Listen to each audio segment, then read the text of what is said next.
Hello, class. Welcome to, I guess we're in the middle of week 6, unit 6. I hope it's going well for you. I know that you are, sure, in the midst of writing papers and working on forums and all the different work that you are doing. So, hey, I just wanted to encourage you to keep going. So, we are 2 weeks away from the end of our time together. And you are, I'm sure, both. Probably a little bit like, oh my gosh, we only have 2 weeks, and elated that we only have a little over 2 weeks. But here's what I want to do. I got a great email from a student. I was so appreciative. I'm not going to go into detail by any means because it was something that was just between this student and myself. But what they had communicated to me was that there was some really kind of thoughtful, I shouldn't say kind of, some very thoughtful processing going on, and trying to figure out how do we do this work in a world with folks that think so differently. And what if I have a certain belief system or value system that someone else doesn't, especially in relation to this career and calling and vocation component. So what I want to do, I just want to take a couple of minutes to talk with that. And what I was so appreciative of is just the questioning, the line of questioning about processing and analyzing, critically thinking through. And my response was, I think that you're already on your way. You're definitely critically thinking about this content as you analyze kind of how your thoughts kind of integrate with this content, with the theory, with the technique, and then ultimately with the practice. So I think one of the things that we have a very unique and I think important opportunity here at a place like Azusa Pacific, where we are an evangelical Christian institution that has a number of students that are not of that same mindset, not of that same faith background, right? That same belief system. And then, of course, we go out into the world and we engage with a number of folks who are not of that same mindset, that same faith background. And so as we critically think, as we analyze, how do we do this work? How do we bring truth into a world that may not see the truth the same way? How do I communicate what I see to be true to someone who says that the only absolute is that there are no absolutes, and that those are realities that we deal with on a daily basis. So one of the things that we've done here in the School of Behavioral and Applied Sciences is really taking an approach of what are we really getting at? Like, what's the purpose? What's the goal? What's the eventual end goal outcome for what we want to accomplish as a school? And then the trickle down, of course, is going to be what do we want to accomplish in our individual programs. And ultimately, what we have kind of, in using some marketing language, and we had a consulting firm come in to actually ask some really pointed qualitative questions to get some really important qualitative data, and then the outcomes, and they kind of distilled it down, is ultimately our goal is to help other people thrive. We want to see individuals flourish, right? So we want to see human flourishing. We want to see our work benefit the common good, right? So it is something that regardless of one's faith or non-faith, that's the beauty of America, this experiment of America, is that it's not just freedom of religion, but it's freedom from religion, right? So there are some that would say, I'm a religious person, and there would some would say that I'm not.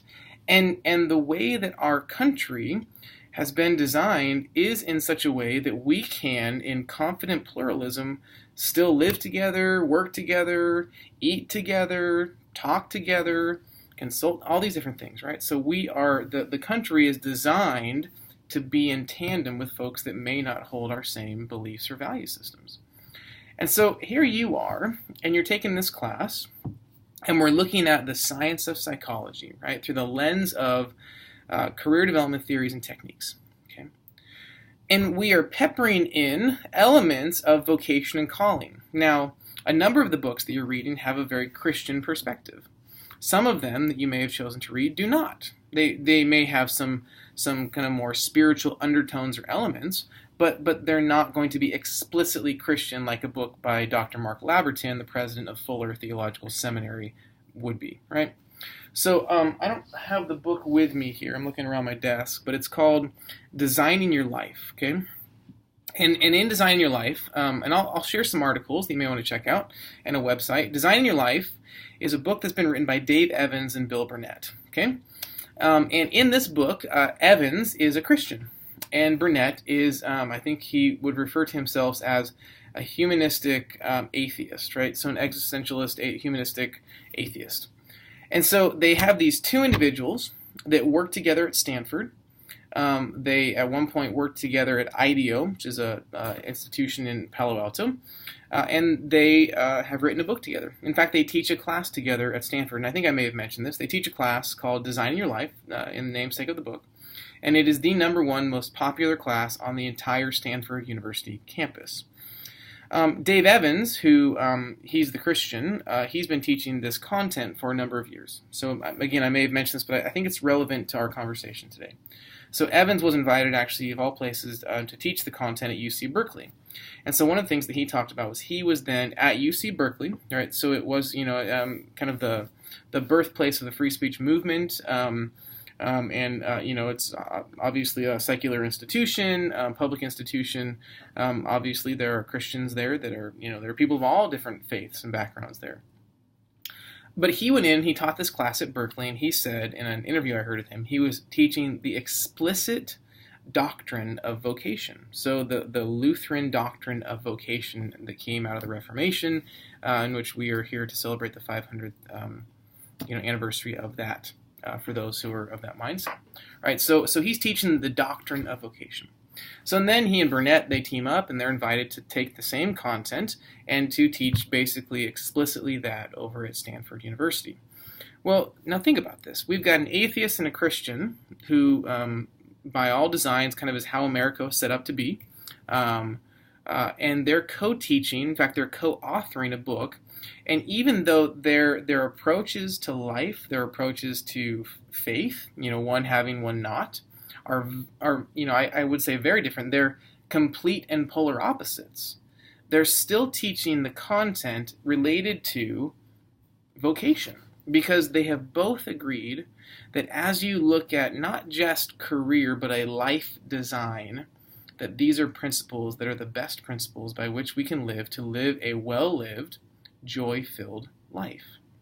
So there's some articles that I've read and referred to in some presentations elsewhere, and they ask the question, can you have vocation without God? Can you have, as if you read in Os Guinness's book, The Call, can you have a caller or a calling without a caller?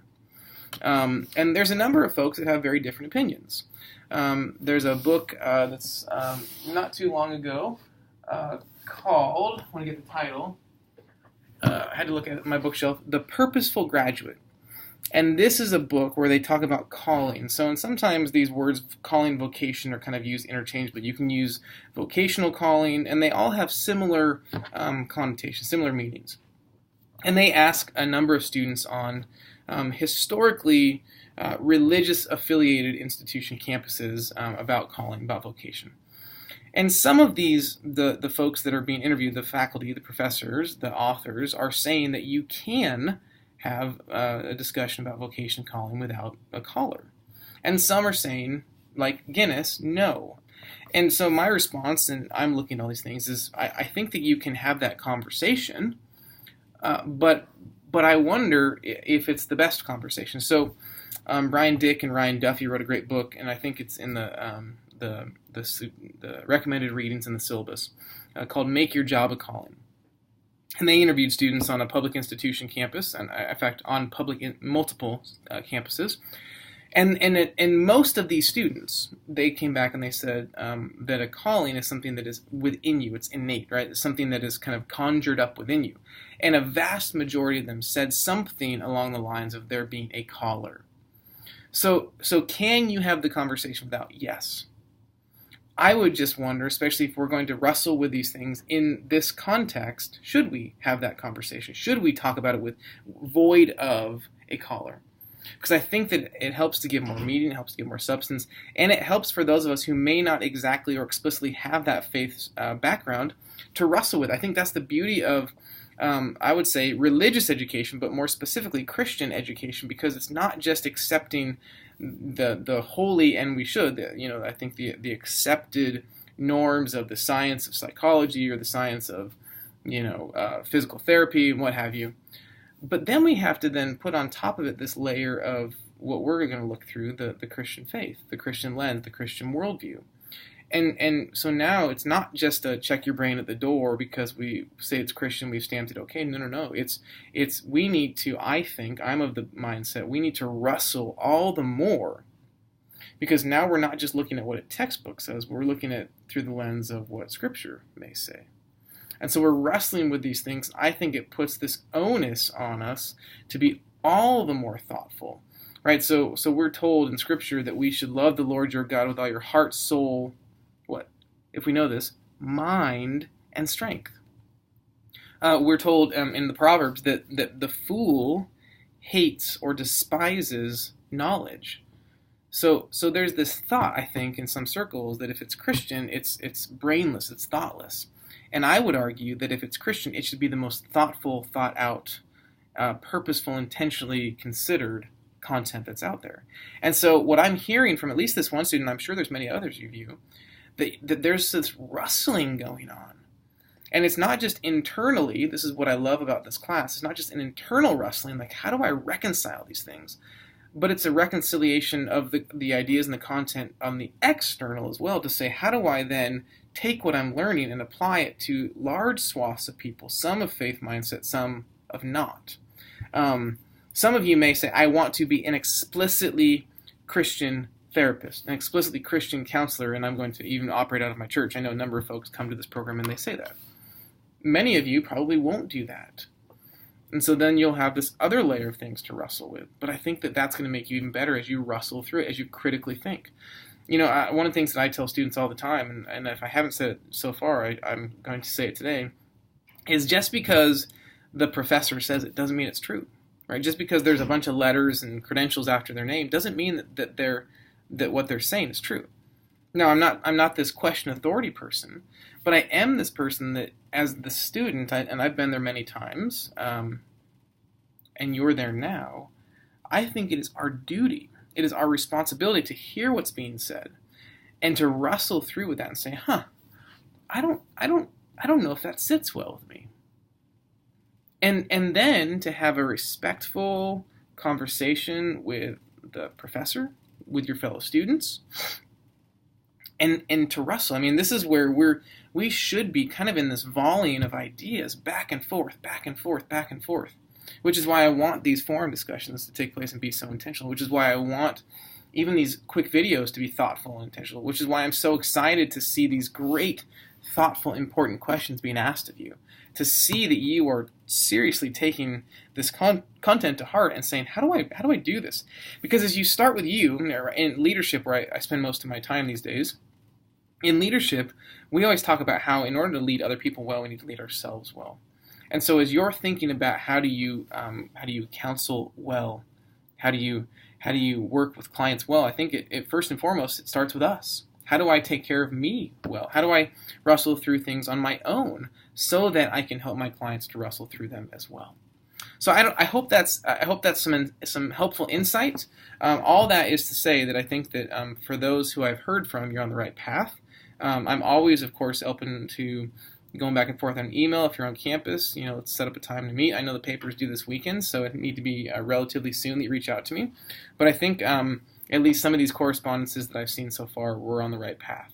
So keep up the good work. I am praying for you in your paper writing. There are a couple of resources in Sakai. You'll look in the assignment section. There's a video. It's just basically what I've said already about the overview of the assignment. One thing to keep in mind is that you do need to include the rubric, the grading rubric. And that's in Sakai. So if you go in there, download the document. It's a Word document that gives you a description of the assignment, and then you need to copy and paste the rubric. Okay, copy and paste the rubric and put it at the end of your paper. Okay, and then if you look further up in the forum section, you'll see there's an APA overview video that may be helpful for you as well as you're writing this paper. If you have any questions, feel free to reach out. Hope you have a next good couple of days of this week. Enjoy that paper writing process, and we will continue to see you online. I look forward to reading your papers here real soon.